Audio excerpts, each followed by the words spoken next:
Well, hello everyone. Welcome. New show idea that Pronogo and I are going to be running here called The Off Angle. A relatively casual, laid-back CSGO podcast. You know, not necessarily super specific. It's just going to be a good time, to be honest. I think. Listen. Let me get in here. He's already in. You might be thinking off angle, weird show name. But on the bright side, it's definitely better than Talking Counter, guys. Come the fuck on. Talking Counter, come on. It's great guests on Talking Counter. Worst show name I've ever heard of. Okay, the off angle it's actually like pretty solid. I think I said okay on that angle on that name. All right. Yeah. Is that we why ran you it. set up your camera the way it is to match the show name? Nice. Yeah, that's exactly it. Yeah. Where did Talking Counter come from? What was that? Sponge, Yanko, Moses. I think they just released like the first audio only episode or whatever. Actually did they release? Yeah. I'm gonna be honest. When you guys were talking about it earlier before we started recording, I swear to God, I thought that was like Scriv had that idea. No, and it just Boo was sounds like shitting on it's him like, for it. bro. It sounds like the fucking Kirkland brand counterpoints. Like we want to be counterpoints, but we can't do that because counterpoints is, by the way, S tier show name of all time. It's fucking amazing. It's a great show name. Talking Counter. What the fuck, man? Well. There you go. This one wasn't brought to a fucking like a test room, and like this wasn't fucking tested, with the public. Not workshop. Well, you know what is tested is Counter-Strike. Oh wait, never mind. There's a million bugs. Nice, dude. Nice. Listen, I saw this Reddit thread. Of you guys might have seen it, where it was Thorne and Richard Lewis from like 2016 talking about whether or not Flusha cheated, and they both seemed pretty convinced he was cheating. And then there's a bunch of people in the thread that are like convinced that Flusha was cheating. And all I have to think is that, like, man, if there was this many people cheating in 2016, like if we just assume there's this many people cheating in 2016, there has to have been, like, every pro must have been cheating in the online era. Like, well, every coach was apparently. So. Well, indeed. well, yeah, true. But like, I can't see how there's supposed to be like 20% of pros were cheating in 2016 on LAN, but then everyone was legit online. That doesn't add up to me. I don't actually think Flusha cheated, by the way, but just like these two things don't compute to me, to be honest. It doesn't make any fucking sense. It's the same people who are commenting saying that so many pros were cheating in 2016 on LAN are now not. I'm just saying there's exactly. There's a shit ton of people that will say a lot of people were cheating in 2016, but then have like no suggestion that anyone was cheating in the online era. Come on, guys, look me in the fucking eyes here, okay? You think everyone was legit in the online era? You think there was no fucking cheater in the online era? There was events without anti-cheat. You think everyone was legit? Come the fuck on. Justice for Akuma. There has to have been at least one cheater. Get out of my fucking face. I don't have anyone specific. There has to have been at least one cheater. There's no fucking way that everyone was legit in the online era. Even players that are legit. There's no fucking shot. No shot. And if you think that Flusha cheated, you also were required to think that there was cheaters in the online era. It's just like people that are Cold Zero fans, but then shit on Blame F are just fucking hypocrites. They're idiots. You can't be a Cold Zero fan and shit on Blame F. They're the same person. It's the same fucking image, okay? What the fuck is wrong with you? All right. And I just sip from the coffee. Yeah. I think it's funny that you have the idea of people debating whether or not Flusha cheated like years and years ago. Meanwhile, like, I don't know if it's the same accounts. I don't bother tagging people or whatever to try to track them, although it's probably a good exercise for this particular point. But just imagine like the thought prevalence of like everybody who like this recent ruling came through where Valve is not respecting E6 alleviation of some of the bans, and they're like trying to say, hey, some people don't have to be permabanned and Gary can come back and stuff like that. And Valve's like, no, we're just going to stick to the original one. Like, and a lot of the comments are like, ESIC L, Valve W, ban cheaters, get them out. Meanwhile, they're like still, I mean, Flush is still playing the game, guys. Like, you really feel that strongly about it, but you're not going to go barking up that tree again. Like, I don't know, just something about it is just whack to me, where they clearly are like in a fan fiction. All I want to say about Flush is like I watched many games of him back when there was cheating allegations, and he He flicked to the wall way too many times for me to believe a normal human could do this as a cover-up. It was too much. It was like every time he turned, it would be like a 3-parter turn, like fucking a trilogy of a turn, where 2 times he flicks to the wall and the 3rd time he gets to the angle. There's no, I don't just, if he's that dedicated to covering it up, fuck, you got away with it. All right, you're just here like you deserve it. Props to you. You deserve it, because he literally I remember seeing him on logs on Banana on Inferno, and he tries to flick to the corner to like look at corner, and that's a 2-part turn. That's like fucking 30 degrees, dude. Draken could flick 5 times that in one go. It's like a 30-degree turn and he flicks twice. Like, just, you know, you got to give it to him if he cheated, you know, if he was that dedicated. He's lifted. I don't know, man. I don't know. I feel like with the argument with you know, wider people, it's probably just like different generations almost of like CS fans. Is all I can think is why they don't, like, you know, they hold one party but then not others accountable or whatever. I just think people haven't thought about pros cheating online. Okay, people haven't given it the thought. But everyone's thought a lot about Flusha cheating. Everyone's given that a lot of fucking thought. Well, one thing we do know is that it was significantly easier to match fix when you were in the online era, because everything's online, and that's one of the easiest ways is just Discord stream your CSGO round or minimap or something, and there you go. Like, problem solved at that point if that's what you're trying to do. So it's not cheating in a conventional sense. Yeah. And I mean, wasn't that the allegation with Akuma anyway? That they had like the radar and stuff. You could be used for cheating. It's continued as well. Bird from Sky, who recently left Ecstatic, like a lot of people in the community feel that he kind of uses something similar somehow, you know. Yeah, I mean, I'd say Bird from, if we exclude Akuma because they obviously fucking cheated, then Bird from Sky is the next guy after Flusha. Like, to have this much, I don't think anyone else has had much like scrutiny just for gameplay. Like, Sabrosa had a lot, but that wasn't for gameplay. That's because, it's totally not my account on the cheating forum, guys. It's totally not. Like, that was, you know, it's a side fucking topic. Bird from Sky, I can't think of anyone else that's been like heavily accused of cheating based on gameplay from other pros. Bird from Sky has been accused by a lot of other pros. It's wild. Yeah. Wild.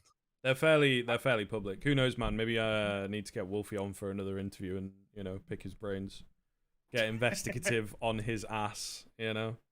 But what gets me is that, like, why couldn't Bird from Sky and Hundin have swapped aliases earlier in their career? Because that would have just, if you actually were named something from Sky and you got gatted for the coach bug, that would have been perfect. That would have been great. Yeah. Too bad. I don't know. I'm curious to see. It's kind of the move to the next team for him. I think, is he meant to be joining Copenhagen Flames or some shit? I don't know. I've seen about 4 different Copenhagen Flames. I think I saw Copenhagen Flames, yeah. But I mean, that makes sense because that's a team that's actually going to have to play on LAN. So they're going to pretty quickly come to the decision of whether or not he's cheating. Right. Well, clemency for him if he ends up doing I mean, I haven't seen anything from him that makes me think he cheats. Like, there was I'm going to be honest. One moment on like long on Dust 2, right? It was a bit strange. No, that one was fine. I remember I broke that one down because it was a little odd. Just one part of it was a little odd, but it wasn't like the part that anyone even talked about. Like, right. It was like, honestly, dude, people don't know what the fuck they're looking at when they try and break down these clips, and it tilts me a little bit because like the parts that they think are like clearly cheating are parts that like anyone would do, and then the parts that they're like, oh yeah, that's normal, is the part that's like, because what happened is he smokes long A corner. And then he like jumps in a pit, and then he looks at his flank or some shit like that. Like, the only question mark was, why does he assume that there's a 5th person on A after they've killed 4 people on A? But you can't call cheats on that. I don't know. I haven't seen enough clips. It could be anything. Yeah, I've seen a couple of things that are like nice plays, but that doesn't really mean anything. Could just be God from Sky. All right, I've got one other topic that is a gripe. Well, actually, I've got 2. I've got Karrigan GOAT. Yeah, which he clearly is, by the way. And then, everyone saw this fucking talent thread from Zotek, okay? Right? Everyone saw this fucking thread where Zotek said there's no such thing as talent, right? And nobody knows who Zotek is. I mean, not to call him a no-namer. It's just he's not in the CS scene. It wasn't. I didn't mean to call him a no-namer. It's just you guys don't know who Zotek is probably. Yeah. But I followed him for a while, Right. and he has tweet threads like this somewhat often, so I kind of knew what I was getting into. But let me find this tweet thread real quick. Just in case you haven't seen it, but everyone fucking has seen it. Where's the fucking first post in the thread? He tweets way too much. Where is it? Scrolling, dude. Hard work beats talent when talent doesn't tweet hard. Nice. Talent doesn't exist. A thread. It's got 8K likes. Fucking 8,000 people that clearly just can't think right. Talent is an idea that some people are more skilled or learn a skill more quickly than other people due to some innate ability. We see a young Mozart playing a symphony and call it talent. Tiger Woods golfs at 4, we call him gifted. Listen, let's start from fucking point 1. Nobody in history with fucking 2 brain cells to rub together, which by the way, 2 brain cells more talented than 1. If you got 2 fucking brain cells to rub together, you don't think that the best players of all time in every sport or fucking Mozart is just talent, okay? To be the GOAT, you actually have to have talent and practice. Yeah. Nobody in their right mind would try and suggest, yeah, Mozart could be Mozart just by fucking showing up and writing some shit down for his he showed up late to the exam and he just wrote out a fucking like a symphony, okay? This doesn't make any sense. Proving that the GOATs took a lot of practice doesn't make any fucking sense. But the thing that tilted me about this, okay, isn't the talent doesn't exist thing, which is just, in my opinion, just fucking dumb, because anyone with any life experience can tell you that talent fucking exists, okay? It's that after hundreds of replies, let me ask you something. Survey the fucking audience, okay? If you were to describe talent, would you say that ability to learn something faster might be defined as talent? Would you define that as talent, or would you say it's reasonable to define ability to learn a skill faster as like an overall ability? Like you as a human, you learn faster than another human. Would you say that a human that learns some things faster than another human is talented? Yeah, maybe. I'd say it's a part of it for sure. Yeah. Okay, because fucking 5 hours and 500 tweets later, Zotek goes, well, yeah, there are people that learn things faster, but I don't define that as talent. So he's literally just fucking changed the definitions and said talent doesn't exist. His whole fucking thread. And by the way, the second tweet he makes, the first tweet in the thread, talent is the idea that some people are more skilled or learn a skill more quickly. So it's talent if it's one skill only, but it's not talent if it's every skill. That is talent. That is what anyone will tell you talent is. What is talent? You learn something more quickly. That is the definition of talent. But fucking 500 tweets deep, he admits that talent exists. He just doesn't define it as talent. Oh my god, dude. It fucking hurts me. Oh my, I wish that was if I could just have that fucking stickered onto the fucking first tweet so we could just ignore this whole fucking debate. Holy shit, that would have been fucking brilliant. My god. Yeah, I don't really know. It's either like, people who are going to support that. It's either people who feel like they have, outworked others with talent or get past not having too much themselves, or it's just like, yeah, they're just people who have never found anything that they are talented at, let's say. And well, here's the fucking thing. Zotek has an aim guide for CS where he talks about he's been at a world-class, like top 50 level in a bunch of different FPS games. Hold on. And you don't think talent exists. Right. You've gone to a bunch of different FPS games and been world-class at all of them. Well, most of the time it feels like I got 2 points on this one. The first one is basically to attack exactly what you just said, is that most of the time, I mean, you only know your own experience firsthand. And usually people who find a lot of success have to put a lot of time and effort into it. And as a result, will probably underrate how much initial talent that gave them a kick in the butt and allowed them to like get a leg up over other people who maybe didn't have that talent. And that's the second point, is that there's a lot of survivorship bias, basically, where the people who have the talent to get like say 25% of the way there, or some percent that is a head start over the person who doesn't have the same talent, are more likely to actually finish after they put in all the hard work. It doesn't mean that the talent's not useful. It means that it's sort of like a precondition to get you most of the way there, and that like the other people who don't have that innate talent are going to need to make up more of that percentage just through hard work, which is kind of murky territory. You could say that if you're willing to dedicate yourself in the first place and you're able to discipline yourself in the first place, that might be a talent in a different sector or whatever. But that basically allows you to make up for this natural affinity for whatever specific field you might be working in.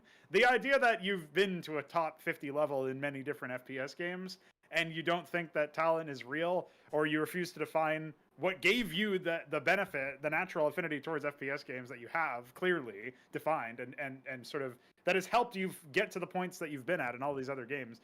You don't want to define that as talent so that you can say that talent doesn't exist. I mean, I'm not even really sure what the point of it is. Like, people have controversial takes and whatever, but if he's trying to educate people, he's trying to like produce content that's like, hey, here's this guide to getting better at aiming in an FPS game. Like, surely the goal is to motivate people to start to learn and improve, and surely the goal is to like provide that service as an education.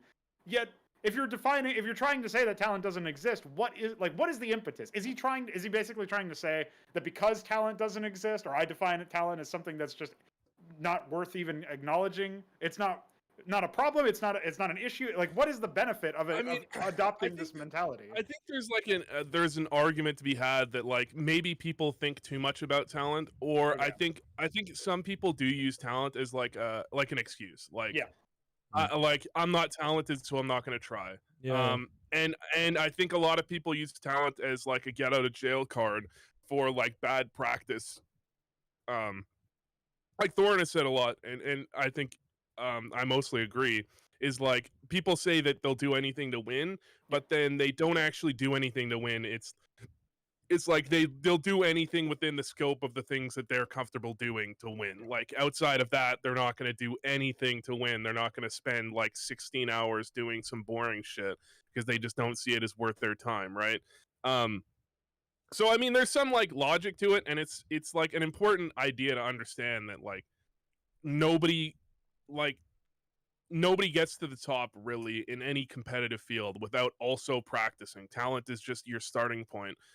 But at the same time, I just think the idea that talent doesn't exist is you can just disprove it with just anybody's fucking life experience. You can fucking tell that talent exists. Just like if you go through your own life for 10 minutes, you can see that sometimes people learn things faster. The thing that tilted me, like, I'm the talent argument, whatever. Okay, it just tilted me off the fucking planet. Like, the Earth is on a different fucking axis, okay? Because he admits 5 hours later, after hella fucking arguments with everyone, yeah, you can learn things faster. That's just not talent. Like, oh, that one really got me, man. Like, it really, I don't know. Really bothered me. I think it's kind of like an interesting notion though, because just sort of touch on, I think there's the one angle where if talent doesn't exist, right, we're touching on this, and I mean, he apparently is, pushing like guides and things like that, then I guess maybe... Well, he's C9's coach. He's C9's coach. It's like an older... Right. The guides are an older thing. I just like... Okay, well, fair enough then. That's fair enough then. But I suppose still the point still stands that it's like, if talent doesn't exist, then in theory, with enough hard work, anyone can be top of the game or one of the top players in the world, right? But I think that's kind of what we're pushing at, that it's like all those teams in the top 10 probably work just as hard as each other on an individual level at the very least. So why are they all not playing like Simple or ROPS or whatever, right? And then I think when you put in the hours, right. And then the other side of it, I think why talent can maybe like be a little bit dangerous as a notion, especially when you're younger, is because maybe you feel like you have so much talent, or you are talented enough that you maybe don't need to try. Especially in conventional sports, this is kind of sometimes seen where it's like you have a lot of support around you and a lot of like smoke blown up your ass kind of thing, and not really being kept grounded if you're very, very good, and then you get to a college level or whatever where it's a lot more serious than maybe your local high school, and all of a sudden like it all comes crashing down. So I think that's also maybe like another playing devil's advocate sort of. Yeah. No, I think that can be important. I think the thing about talent to me is that I think a lot of people are a little bit defeatist in terms of talent. Yeah, for sure. And I think there is an aspect to it, like, okay, I've played at like, I don't know what, a top 1,000 level or whatever like the top rank is in League of Legends, StarCraft, and CS:GO. Like, is that talent at video games, or is that I understand the concept of how to improve and how to learn? And you could argue, like Pronoga said, is that a talent in itself? That's a philosophical debate, I think, that like I haven't, put enough time into. But, is it there's some talent in fucking video games, or is it that I understand the concept of how to learn and improve? And it's really hard to differentiate between the two. And I'm sure there's a little bit of both, because like, I don't know, as far as some people go, I think a lot of people, especially in CS, I see a ton of people that just don't know how to fucking improve. They just don't, like, if they basically, one of the easiest ways to see that someone doesn't know how to improve, if you don't know the answer to a question of what happens if I do this, a lot of people will just be like, okay, and then don't do it then. And it's like, that's the exact opposite of what you should be doing. If you don't know the answer to something, then figure out the fucking answer, because you're going to play this game another 1,000 hours, and then you'll know the fucking answer for the next 1,000 hours, but people are like too scared to do it. People don't know how to improve, and I think, again, there is some benefit to the idea that, maybe, you need to know how to fucking practice. You need to know how to practice, and talent doesn't get you the whole way. But I think the idea that talent doesn't exist is also not helpful. I think you need to be realistic. That's kind of what I was getting at when I was asking what the benefit of adopting this mentality or philosophical outlook is, because as far as I can see, like at best, it's a harmless sort of reinforcement of the importance of I think that was just his gripe. That was his gripe in a Twitter thread. I don't think there was like any like side benefit. I think it was just him like being annoyed at people saying talent exists. And yeah, okay, but if he's a coach, like the last thing I want my coach saying is that, hey, you can be whatever you want to be as long as you put in enough work, and your natural affinity and everything that led you to who you are now doesn't really matter. You can correct all that stuff and just become simple. You just got to put in the work. Because first of all, it's like an unrealistic cap to what you can do with just hard work and dedication, as we've all argued well enough, I think, by this point, where we just use the really crazy outliers and then draw conclusions based on that, because there's a lot of people who have tried to practice as hard as Simple has, for example. Bro, I swear to God, man, I've used myself an example. I've played CS for like 30,000 hours, bro. I fucking suck. I fucking suck, man. Oh boy, I could just look in the mirror and be like, you know what? Maybe just didn't have the talent. Maybe that's just a coping mechanism, though. Maybe I just didn't practice right. It's hard to say. Yeah, maybe you needed another 30,000 hours before you could get on. If only. Yeah.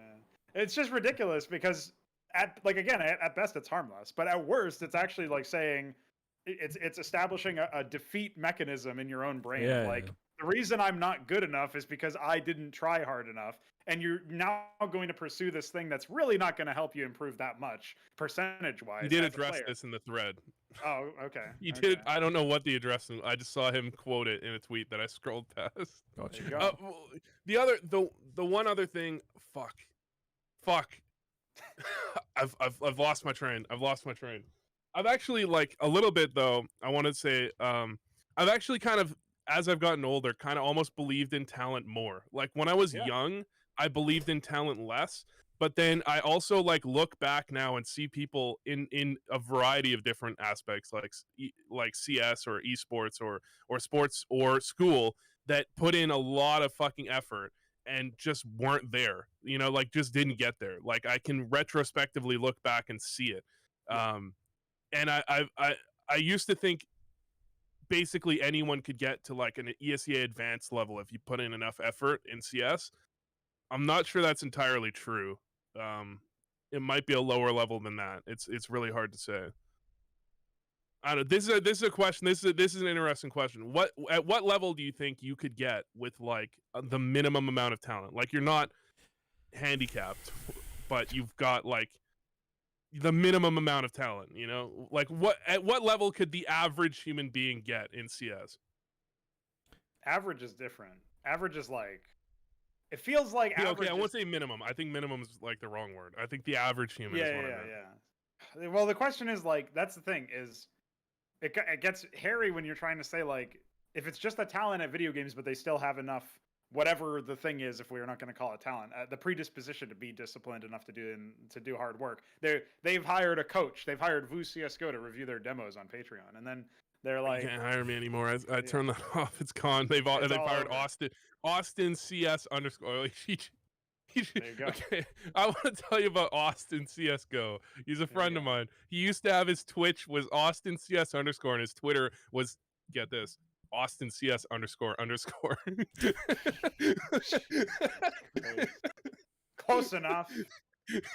And so you would have to be like, it's Austin CS __. Yes, that's 2 underscores. Jeez. It's the 2 like underscores those parents is not the that move. name their kid like Austin but with a Y. Like, yeah. Fuck's sake. I don't know. I had a tiny bit of that with like I had Scrivcast as my Twitter for the longest time, and then I used to have Scriv TV as my Twitch, that's and even like, that. It's close enough, but with, it's even then you want to try and streamline things across socials. Yeah, at least with know? that, it's like you don't have to be like, oh, it's actually 2 underscores, not 1. Because when you read something out, you can never tell if it's 1 or 2 or 3. Like you can never fucking tell. You got to be but 1 you or you go got to to be him 4. for no Like reviews. there's no way 2 and 3 just it all looks the same really. Yeah, he changed it to Austin CS:GO _ now, which is better. It's better. Why the underscore? What's the point? Well, because Austin CS:GO is taken. Because there's a lot of people that are unoriginal and just use their first name as their alias. Yeah. All right. I don't know. My original point about the talent was that if you're really putting in the effort, like this is the kind of idea that you get with personal trainers too. You kind of have the same ideas. Like, okay, how fit can I get? If my body wasn't really like designed to be a specimen, but I'm gonna go in and hire a personal trainer and get like the workout. So if you're doing all that, but for CS, if we take that thought experiment, it feels like, especially if you haven't learned much yet, it's a lot quicker. But either way, you'll eventually get like better habits in. So you'll at least play. Like I feel like, I mean, I don't even know what the ranks would be, but it feels like you could easily be like the top of like the unpaid ranked players. Like it doesn't so like seem like it would be advanced that difficult. level. Yeah, sure. Like something like, I don't actually see a problem with that. I mean, the thing is like, it's like you said earlier, it's really hard to define what we mean by talented or gifted in this sense.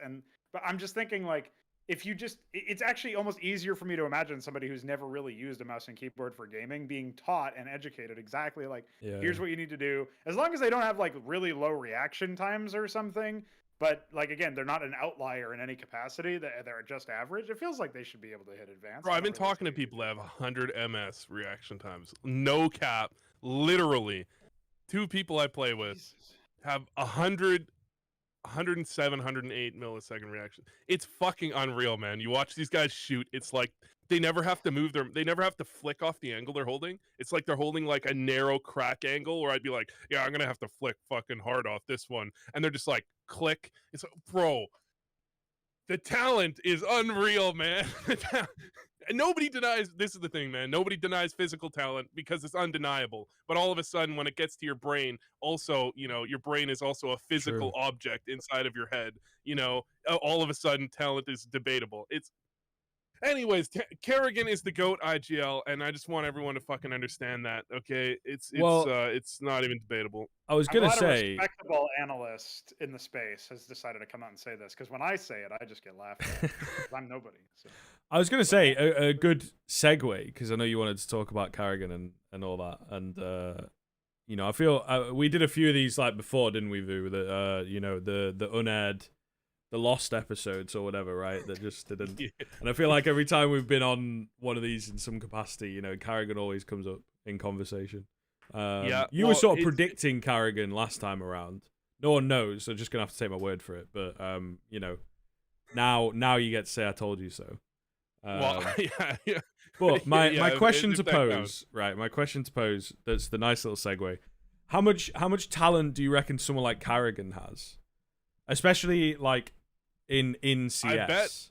I bet a lot of what makes Karrigan great isn't talent, actually, because I think what makes Karrigan great is, I mean, I could say there's some talent in, like, I think he might just have, like, it's gonna sound so cringe, a lot of empathy. Yeah, like people because skills or whatever. yeah, that's what I mean. I think one of the things that makes Karrigan so great is he's got a lot of people skills, because everybody Karrigan plays with hits a peak. They all hit a fucking peak under Karrigan that's like at or above any skill level they've ever played to before. Everyone does, like, consistently. Even if they're in a slump, they get to like a peak of their play level. It's actually fucking unreal, and that's clearly because he works with players to make them comfortable in the roles they're in. You know, however he fucking does it, I think that's one of his greatest assets. That's probably not really necessarily talent, unless it's like some empathy thing where he like can connect with people because he understands, or whatever that could be. In game, I still think he's the best in game leader out there. I think if you want to learn CS, I think you watch him and watch how he adjusts his defaults and his strats in the middle of the game. There's a lot more to it though, right? Like, and every time I hear something new about Glaive, I'm sorry, it just makes me more believe that Karrigan's the best IGL of all time, because it just basically, the problem is that people look at results and they go, well, if it's Thorin literally said this, and I'm like, this is fucking so astute. Like, it's not even crazy. It's just like, this is exactly what I'm thinking. It's the same way people analyze quarterbacks in the NFL. It's like, ignore everything else about the team. Did they win? Then he's the best quarterback. Like, no other thing about the team matters. Win equals best quarterback. It doesn't really make any fucking sense. You have to actually analyze the in-game fucking play, his team, like all this other shit. And outside of just winning 4 majors, I don't see what Glaive has really fucking done, to be honest. And I want to listen. Here we go. I just want to get out the notions here, okay? Notion number 1: Karrigan had the same roster, but didn't win shit. Okay, first of all, let me explain this. Device was not the same fucking human in 2015 as he was in 2018 when they won all the majors. If you look at Device in important matches when he played with Karrigan, he was fucking dog shit. Like, seriously, he was a really good player, but he consistently shit the bed in big matches. He did it a lot. He came back from it, but he did do it. And so you could say that Karrigan was a choker at the time, but you cannot deny that Device was definitely a choker at the time. And it's hard to pin blame on who's the bigger fucking choker. Was it Device or was it Karrigan? It's really hard to pin the fucking blame. And I want to say, their team was not doing that well until they replaced Kirby. Glaive came in and they won like 3 events like right away, which, by the way, very fucking common. Just look at G2 and look at OG after their IGL swap.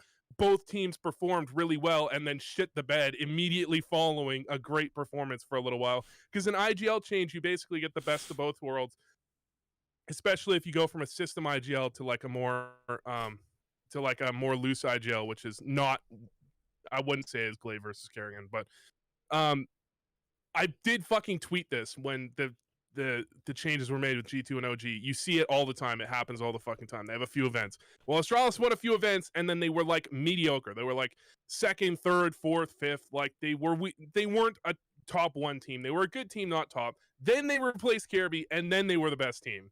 Okay, the fact that major happened right in that window where they had that boost from changing IGLs is the entire reason there's a fucking narrative. If that major hadn't happened there and it was just 3 or 4 normal events, that narrative would not exist. Okay, it tilts me a little bit, you know. And fuck, what's the other?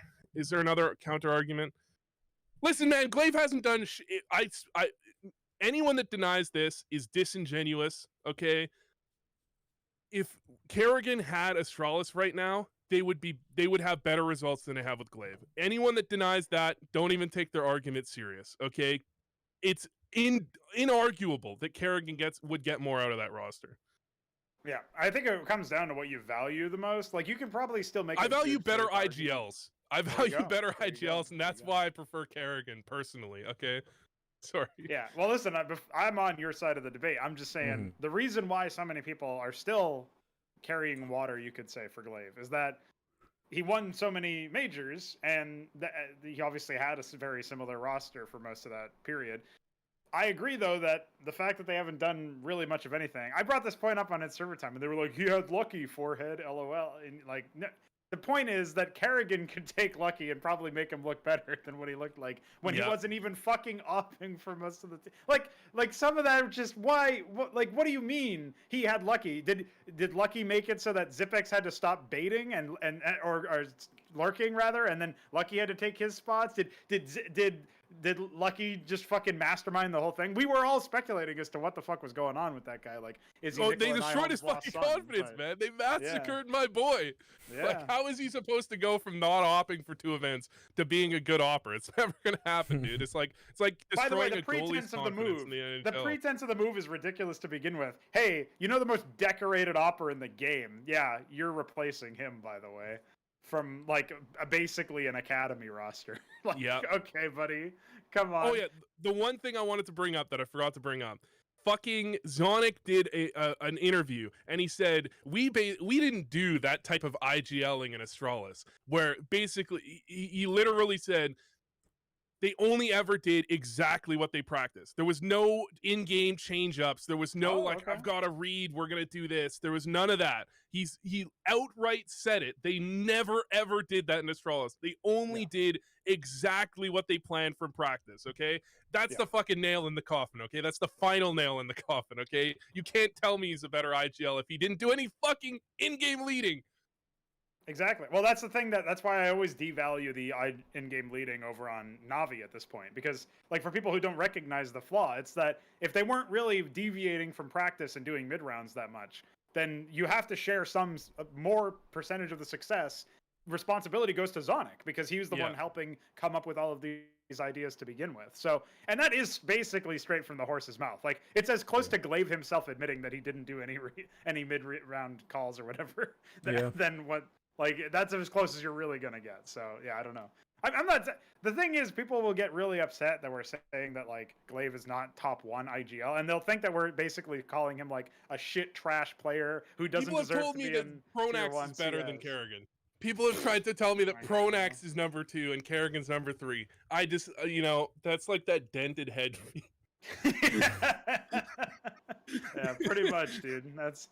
What gets me is, like, this is the next point. When I was talking about what you value, one of the things that I think is really impressive is longevity at a top tier or contender level, and Karrigan definitely has that over Glaive. Like that's not even negotiable. Really, because I was gonna say that might be the only thing Glaive has, because I think I would accept that Glaive was better for Astralis than Karrigan. Like I think that's kind of undeniable.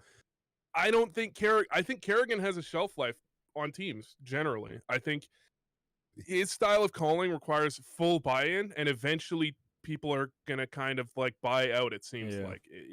So I would say that could be the only downside. Yeah, I see what you're saying. I wasn't talking about longevity with a single roster though. Like, Karrigan's been playing since 1.6, so.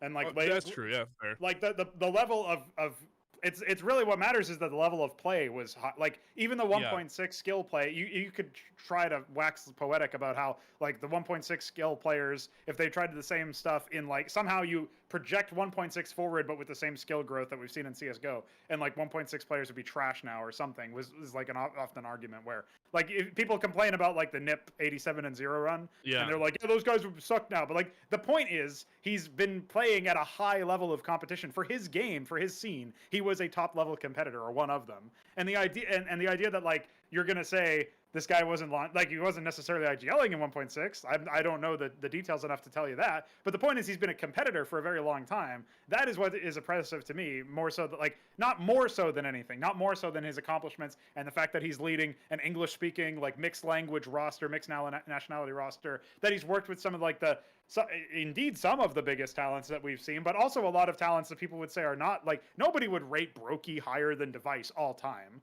but they're still winning events with Brokey, right? It's a very different style. I don't think he's a bad player by any means. It's just a different style than what you would see out of Device, and so he has to use them differently. The fact that he's used players like obviously Device himself, maybe to a lesser degree, like Vu was talking about earlier, but then other more straightforward oppers before, like Guardian, for example, who is more comparable to Device, and then also found success while using Brokey, a very different opper. Like just that alone is remarkable. Like, even if he didn't win a bunch of tournaments, you would still say, wow, this is kind of an outlier. The fact that this single in-game leader can do all of these things, can use all of these different players and still find some degree of success, still compete and contend for trophies, even if maybe he didn't win any. But he does win now. So, like, I don't see it as like this huge like fall off. I don't really see the gulf between Karrigan and Glaive to be quite so. I got my final points. I got the final talking points. It would be great if someone disagreed, but you know, we're all smart here. Listen, Astralis core roster was the only team that can compete with the Astralis core for the best 5-man roster of all time is fucking 2021 Na'Vi. Okay, that's the only team that can compete skill wise with Astralis man to man. Okay, so that like people don't accept that. They think Astralis is like this tactical fucking mastermind team where every player didn't have to be amazing. Here's the problem: every player was fucking amazing. Like every player was fucking unreal good at every position they were in. They were perfectly suited for it. That's why didn't they have all 5 players in the top 15 one year or something like? Sure, yeah. Which, you know, you can at least argue 1 year, whatever. I'm almost certain. Yeah, you can argue maybe that like the team being good played into that, but also you just had every player was amazing at their role.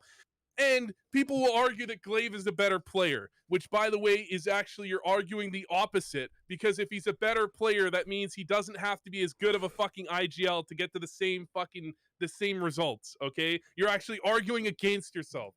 All right, there. That's it. That's all I got for Karrigan. He's the GOAT. The end.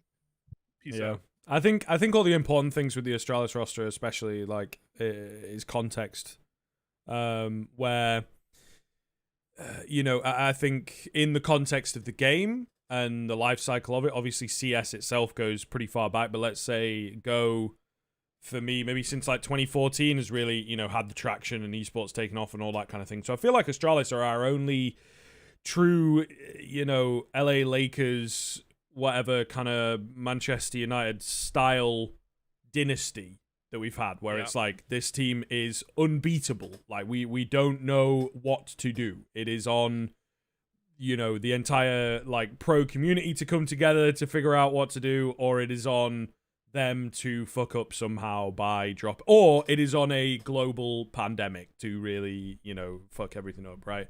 So I think that's kind of the point about them fucking themselves up. They could accept a bunch of invites to a tournament that involves just a bunch of best of ones in whack ass locations, some of which don't even get held correctly or get moved to great like warehouse venues. That could also be what they do, you know. If they wanted to blast off this planet, then that's what they could do. But from a player perspective, but for sure, right? Like it's, and then I think the other kind of big context for me is like just sort of, and I think you've touched on this a little bit, it's like the pieces that Karrigan's had, none of them, well, not none, but, you know, some of them have been not as useful, let's say. And he's done a fair bit. And, you know, right. Nico, like, yeah. And then as well, I've always thought like the style, and you touching on it with Zonic and everything, right? The style of in-game leading surely has to be like way more taxing for Karrigan. So it's almost like, you know, Glaive is putting parts into motion, maybe, that they've talked about, or we don't really know. Maybe just acted as like a database, you know what I mean? That it's like, right, we're doing this round. You all know what that is? And Device is like, oh, I'm not entirely sure. Well, let me give you a quick refresher, you know, in this timeout or whatever. But Karrigan is much more like hands-on, microing not only like his own team, but also a little bit for the enemy team on how they're going to respond, and then how he plans to respond to that response, you know? So I think his style surely has to require a lot more focus, and I don't want to say like, I guess like brain power, right? That doesn't necessarily mean like smart. I'd say Karrigan is the prototypical mid-round caller. Yeah, for sure. And Glaive is more like the preparation, you know, IGL. Yeah. Which it's hard to read, which is more difficult. But I feel like for me, at least within a game of CS, Karrigan's got way more responsibility in that sense, that if he, you know, fucks up, it could really ruin 2 or 3 rounds or whatever, 2 or 3 buy rounds. I think that's why it requires so much buy-in, and why he doesn't always last forever. Because eventually he's made a few wrong calls, and someone's like, I could do this better, you know, especially if you're on a team with Nico. Yeah. No, it definitely checks out. So I feel like for me that makes the style harder, so that therefore makes the success a bit more impressive.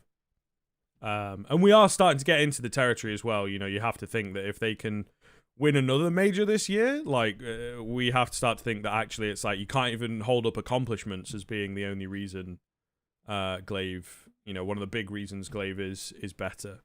So yeah, especially I feel like a lot of the. Go ahead. I was just going to say a major now is worth a Oh, yeah. little more than it was 4-5 years ago, right? When That's literally what the point the I was landscape, about to make. the landscape. A lot of the people arguing for Glaive still are also the ones who will downplay, you know, past accomplishments the same way that I was talking about Nip, right? It's like, oh yeah, well, Okay. These majors are harder now. Yeah, exactly. So when Karrigan decides to win a couple more, maybe you'll come around. Listen, I recognize in the context of a podcast, we've held on to this for way too long, but I do want to, I'm very passionate about this Karrigan topic because this is one of the only topics that Launders will come at me for and be like, he went hard on me for this one. Yeah, because yeah, it's acceptable to go hard that Glaive is that much better. Usually you have disagreements with people that are kind of in the scene. Usually you're a little like, you're less aggressive about it, okay? But it's acceptable to be this disagreeable about Karrigan being the fucking GOAT. Go watch Copenhagen Wolves in 2014 when it had the core of Dupree, Device, and I think Zipnix was the three of them. They were my I promise you, I swear to God, I'm not lying. They were my favorite team in 2014 when they were still like a fucking tier 2 team because I literally described, this is how much of a fucking nerd I am. I described in 2014 their play style is kind of beautiful because they just fucking flashed every angle. They played perfect CS. I fucking loved it. Okay, and that's 2014 before they ever even fucking heard of Glaive. Glaive, they didn't even know who Glaive was at the time. Okay, so Glaive didn't come up with this crazy fucking super defined flash every angle play. They were already doing it. It's Danish CS or it's fucking that trio, whatever. Either way, let's move on. All right. In the context of a podcast, we fucking held on to this one for way too long. Okay, but Karrigan GOAT, that's it. Yeah, you've got enough content there for a year, I suppose. Like, and the next 2 or 3. I just want people to tweet at me so I can keep this argument going. You know, that's There you fair, go. that's fair. The Well, you eternal. called Launders out, so he'll reply. Yeah, well, yeah. There you go. Thanks very much for the signal boost. But yeah, I mean, Yeah. come at me, bro. You just I got something for you, right? Okay. So I got something for you. We talked about Nico. We brought him up a few times. Yeah. Right? What do we reckon about this guy at this point? Like, Alexi B's out. He knows how to play the in social wilderness. media game, is what I will say about Yeah. Nico. I just want to say that because somehow he's got people bringing up again that he's not the one that's fucking vetoed all their IGLs. It's been team decisions. People are bringing that up randomly in Reddit threads and shit. I read way too much Reddit and Twitter. Like they're bringing it up as if, bro, if Nico doesn't have control, it can be a team decision, but it's a decision that was never would have been made if one of the players wasn't fucking being a cunt about it. Okay, let's be honest here. That shit is reality. Okay, and if you've been in a team environment, you know how that shit goes down. You got one guy that's like, I could IGL better, and the other guys are like, you do make a lot of good mid-round reads, Stewie. I agree. You should IGL. like you know, you have someone saying that, and then they get the whole team on their side, and then it's a fucking coup, and you're like, oh, I never actually made the decision. It wasn't me saying me or Karrigan. It was just me saying Karrigan blows, and then everyone agreed with me. It's crazy how that worked. Like, he plays the social media game really fucking well. Okay, if he doesn't have impact on these roster moves, he's an idiot. Okay, he has to have had impact. He's the best fucking rifler ever. Okay, he surely he had a lot of impact. That being said, Alexa B just fucking sucked on G2. I can't believe they picked him up in the first place. Bad decision fucking all around, okay? And if they didn't they have a couple really good events right at the start, he probably would have been gone earlier. I'm not sure. I think they got fucked by like COVID and shit, so they felt like they didn't have their full Xtaz and Alexi B at the same time roster. So I think that Launders gave them more time, you know? Yeah. Launders said that Alexi B wouldn't have been cut if Jax hadn't quick switched. And he's got a decent point. He's got a decent point. If that wasn't at the major for their qualification game, then, Yeah, he's got a decent point. But on the other hand, Alexa B's been kind of shit. Yeah, I mean, I don't know. I think the results haven't been there. That's for sure. he may well go down, with the likes of Fallen, I guess, as being like one of the more overrated. But on a real, I think certainly an overrated IGL, in my opinion. I actually think at times he's been underrated. I said this on some podcasts. That might be in the archives. It might actually be in the archives that we didn't bring up. Because I said before, if Alexi B could do it with G2, I think he would be an all-time great IGL, because that's 3 different teams, OG, ENCE, and G2, he would have brought to the top with 3 different play styles, 3 very different rosters, different stars, completely different rosters. That would have been 3 of them. That's crazy. You don't see that from almost any other IGL. Most IGLs struggle to adapt to different playstyles, different teams. In my opinion, I don't think you can write off Alexi B just because his roster did poorly, because he's already done it with 2 different teams with 2 different playstyles. I think maybe he just couldn't do it with this one. Well, yeah, I mean, it sounds like he wasn't exactly going to walking into sunshine and flowers either. If you read in that XTAS interview that was translated and stuff, and you talk about there must have been a personality clash there. I heard somewhere that they're looking for a different coach as well, even though Oh, Carlos! It reminds me Carlos of that. Went hard on that one, man. Yeah, it just reminds me of HR saying like, "Oh, these 2 people are in a fight. Let's fire both of them, no matter who the instigator was." It's like, meanwhile, that's Carlos adopting that for his fucking roster. I don't know what's going on there. Hold on, is there some? I must have not seen some interviews. Was there an interview that kind of defined that they didn't get along? XTAS said basically they were not making progress as fast as they wanted to, and specifically named Alexi B as somebody who there were some issues with. I think it might have been with that one PVFR thing or whatever it is. Okay. And then it was eventually translated into. I don't know why the French interviews are so candid. I'm grateful for it, but it's pretty absurd that they're like, "Oh yeah, translation doesn't exist." Do they get reported from a podcast? I think these guys get brought on that's exactly it. A Joe Rogan level, you know what I mean? It's not even just like an esports podcast. So that's where are you thinking of Apex with but I thought a few of them had been on. That's the one. That's the Stewie 2K thing came from a podcast, and they translated it into 1PV. So it could, it could also have been that for XTAS. I don't know the specifics, but there was definitely a conversation within that interview or within the quote anyway, where XTAS was specifically talking about Alexi B. So maybe there's more context to it that I've forgotten now, but it's just one of those things where it's like, okay, we have it from the horse's mouth himself. Yeah, once again, the coach is dropping dime. This time a little bit sooner than what Zonic said. So it's interesting to me that we get a little bit of insight into that. I am a little bit worried about what G2 are going to do now that they've replaced Alexi B with voocs. And I will also say that it's a bit weird to go from Alexi B to voocs in terms of just accomplishments and pedigree and what you would expect. And the fact that Alexi B has appeared on content before, and he's clearly he thinks about the game. He's had to micromanage all the players in OG, and then he was talking in interviews about how he doesn't need to do that on G2 when he first joined. And he's like, I can instantly see Munacy and Nico are fine. I don't need to worry about that. There was some quote like that. And it's like, okay, well, if that's true, then this guy's open about the fact that he doesn't have to do his old thing in the same spot. He can adapt. Once again, to Vu's point, he can change up what he's doing, and he can once again maybe adapt to another team and another play style. It didn't end up working, but why is there money on voocs? I've actually seen a lot of people say that the voocs move is probably going to be good, but I can't for the life of me really figure out if that's true. The biggest concern I have is, again, Nico, the segue into this whole topic. Hooksy's not somebody who's got a lot of achievements and accomplishments. Yeah. So how is he going to get the buy-in? That's the biggest concern I have. I don't know anything about Hooksy's leadership style. I think that's on XTAS. I think it's on XTAS. If they're keeping XTAS, I think it's on XTAS to make sure his team has the buy-in. And I don't know. The Hooksy thing.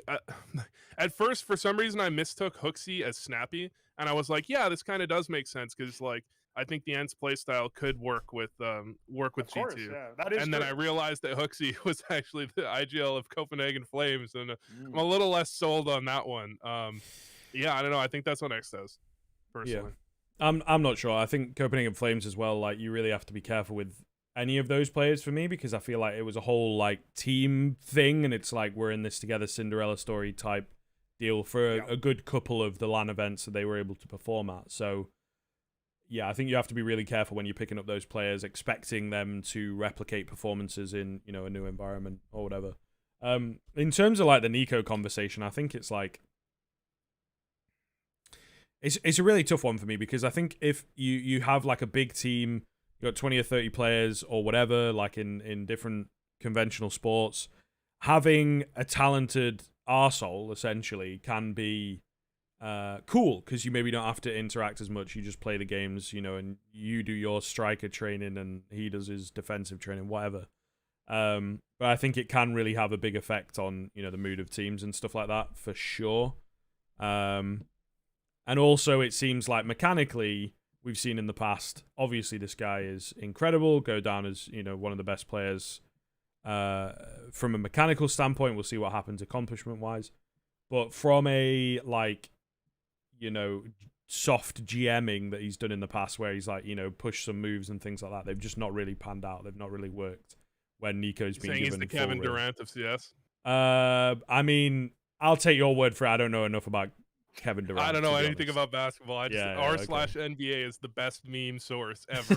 Okay, they come up with the best memes by far, and it's not even fucking close. Okay, and I've had a lot of those on my Twitter. You know, just change them a little bit to CS relevance. Yeah, fair. And you just toss them on Twitter, and they farm. There you go, man. Okay. That's why he thinks they're the best memes. He's looked at the impressions. Yeah, no. I'm telling you, they've got the best memes, right? He's so good. He's so good. I'm adding him to my training partners. That's NBA. What else do they have? Like they got all the best memes come from NBA, okay? Although CSGO does have a few pretty solid ones, like the Semphis one, you know, admittedly. Which Semphis one? Yeah, he chills with the hottest dudes. Oh yeah. That's straight a good from CSGO. one. That is a good one. It's like the Semphis one is funny to me, but I feel like the bastard child of that is like the one where like bee hopping with diapers or whatever. You know what I'm talking about? Like saw so and so, and they were picking up diapers, so they don't. Oh yeah. That one's just like. CS? Oh, I don't know where it's from, but it's not. It doesn't cut it. It's like a discount version of the Semphis one for me. It's like, oh yeah, look at this. He's like so epic. The other one that's like another discount Semphis one is that like eats 27 chickens and showers 30 times a day in acid or something. It's like what? Like I don't. Maybe I'm just not LOL so random XD enough, but that's too. You're not. You haven't delved enough into the memes. Trust me. Okay, I'll take. You'll get there. You'll get there when you're older, or when you're younger. Yeah, you know, when you're older, you'll understand that mentally you need to be younger. Right. Okay. There you go. I think about Nico, the problem is that it is indeed, like you were talking about soft GMing script. It's like, he does feel like he's the reason why they decided to grab fucking, like, think of the IGLs they brought in under FaZe, you know? I have to say that's Nico. Those are all the, all the IGLs under FaZe. Yeah. I think he might have stopped, though. I think this Hooksy thing, either it's like the full counter jerk where it's like, no. Snacks was a bad idea. Hooksy, get Hooksy. Like either it's the counter or he's just been like, yeah, I make bad decisions. Let's fucking move on. I mean, I don't know, man. Like for me as well, it feels like maybe your only option. Like I don't really know. If they weren't going to be able a relatively relatively short, unless they get Nexa back, or maybe Snappy, but you sort of possibly have to think like from an age standpoint, even. You know, he does not have a lot of time to start delivering really, really good results, you would assume. So, I still think he's done a great job with Ents already. So, yeah, absolutely. It's a bit of a different conversation, but and just... G2 a different beast, really. And I don't know. We don't know fully how these decisions are being made. Obviously, JKS is floated, but not really fully confirmed yet as a move. I think so. Yeah, I haven't. It's like reportedly they'll field JKS and Hooksy. Those are they haven't done any official announcements. So is it not confirmed? I thought it was fully confirmed. It might be. I haven't checked it today. But what is this nonsense I'm hearing about permanent basis? Is that real? They said that their G2 is planning on signing Hooksy on a permanent basis. That's the report. Well, just not a trial basis. That's all it means, I guess. Is that what it is? Okay, because I mean, that's my guess, right? That's my guess. I got flashbacks to Heroic signing Freiburg with a permanent contract, as in, like, this is the era of like 3 and 5 year long contracts of like Furia level stuff, and it's like, oh, permanent. Let's do even more. Yeah, no, I think I would guess I would guess they just mean not on trial. Not on a trial. And I think with an IGL, I think that's, especially with a Hooksy style IGL, I think you have to do that. I think you either believe in him or you don't. And if you believe in him, you have to give him the time to operate. You can't put him in and say this is a trial period, because that just doesn't work. Like it just doesn't work to like a tryouts, like if you use the classic term, don't work for an IGL, because they for most IGLs, because they're not comfortable a lot of the time with like your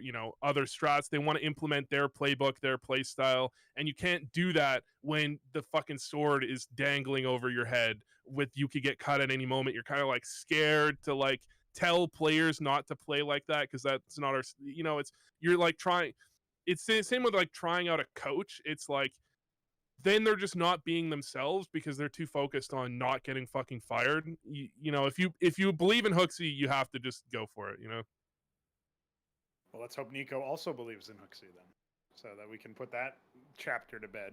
Because I would really like to just see Nico pop heads. Like I know he can. Like his dedication on his personal level dedication to stay at that high level is very impressive. Yeah. The problem is that there's so much of like this, and I don't know how much of it can be deflated when you actually look behind the curtain. There's so much of this growing sense that he's actually the fault. He's the problem on a interpersonal team dynamics. Well, it's sense. like if he's playing Stockholm major level of last year, right? Individually, then it's fine. To be honest, do what you want, say what you want. Sure, you know what I mean? Like because he really, they like 3v5'd. Like all the way through that tournament, it felt like. Yeah. So 100%. If you're playing like that, then fair. But if you're not hitting those kinds of levels, then your negatives, it starts to like balance out, doesn't it? So I think that's just kind of the big thing, really. And I mean, no rifler's ever gonna hit that level consistently. I don't think. True, I mean, that very was true. Unfucking believable. Like that is with the way the kills he was getting. Like if you haven't watched the games like individually, just watch Nico's POV in those games, dude. He was getting kills that no human should ever get, and he was getting them in one bullet. Like that Jack spray transfer that like people cite on upper on Nuke, that's like almost aimbot levels. Nico was getting fucking flicks like that like 5 times a game. It was unbelievable how fucking good he was. You'll never see anything like it. Yeah, like you have Cold Zero that would, he had similar ratings, but he would make those ratings while on a team that he wasn't single-handedly carrying. He had Fallen helping, he had Fur displacing people, and he wasn't in the same roles that Nico was at the Stockholm Major, and his stats went down in the final. I cannot blame Nico even a little bit. I basically look at the stats outside of the final to define how good he was, because they weren't playing. I'm sorry to Amanek, they weren't playing with a real fucking opper. Like Simple just ran a fucking train on Amanek, and it wasn't even fucking funny. And then Nico, props to him, tried his best to make plays to win his team the game instead of just letting them lose. Mad respect for that. And if you look at Nuke, I will say this until the fucking day I die. Nuke in the finals of the Stockholm Major, they literally only won rounds where Nico carried. Gun rounds. Gun versus gun, they didn't win a single fucking gun round where Nico, on T side that is, Nico didn't win them the round. It's like 3 or 4 rounds that he won them the round. Guess what happens when they go into OT? Electronic just knows that he's going to make plays through smokes because he has to, because his team isn't doing anything, and they're not like clearly they don't have a strategic backbone to make it happen without him making plays.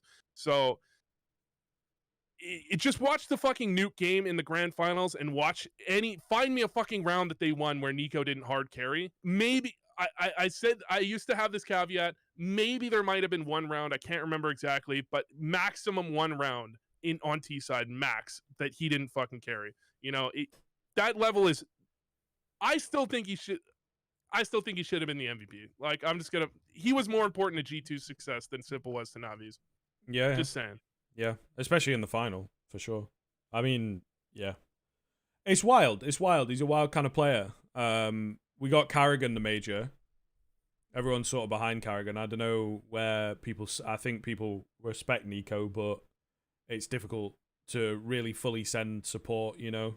Because he can... it's gotten better. It's gotten better. And I mean, Simple was also a bit of a prick when he was younger. So, you know, people can change and change for the better. So we'll see. But I feel like Nico, for me, is kind of the last of, you know, the up-and-comers from a few years ago and super impressive players and things that have not secured even a major title. Like, well, that it means the same thing. Name, yeah, big event, a big prestigious event, yes. I think is on the cards for him as an individual, but I don't know, the team. I think this team could be good.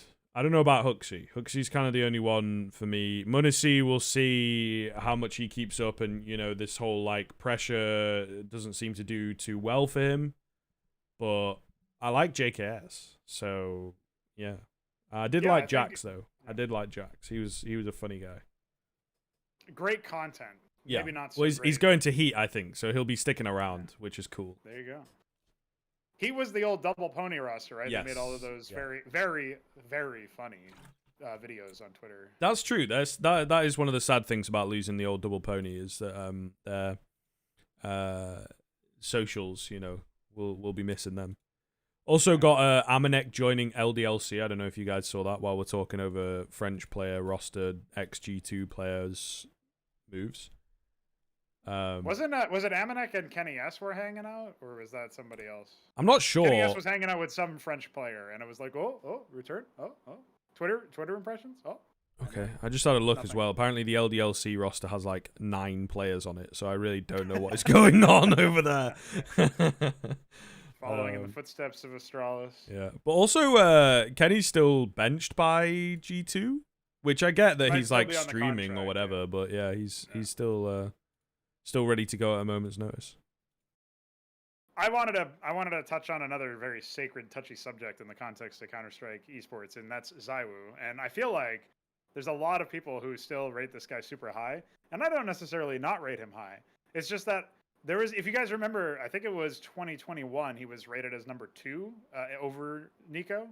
And I could not for the life of me understand that, even though, yes, Nico's pop-off happened later in the year.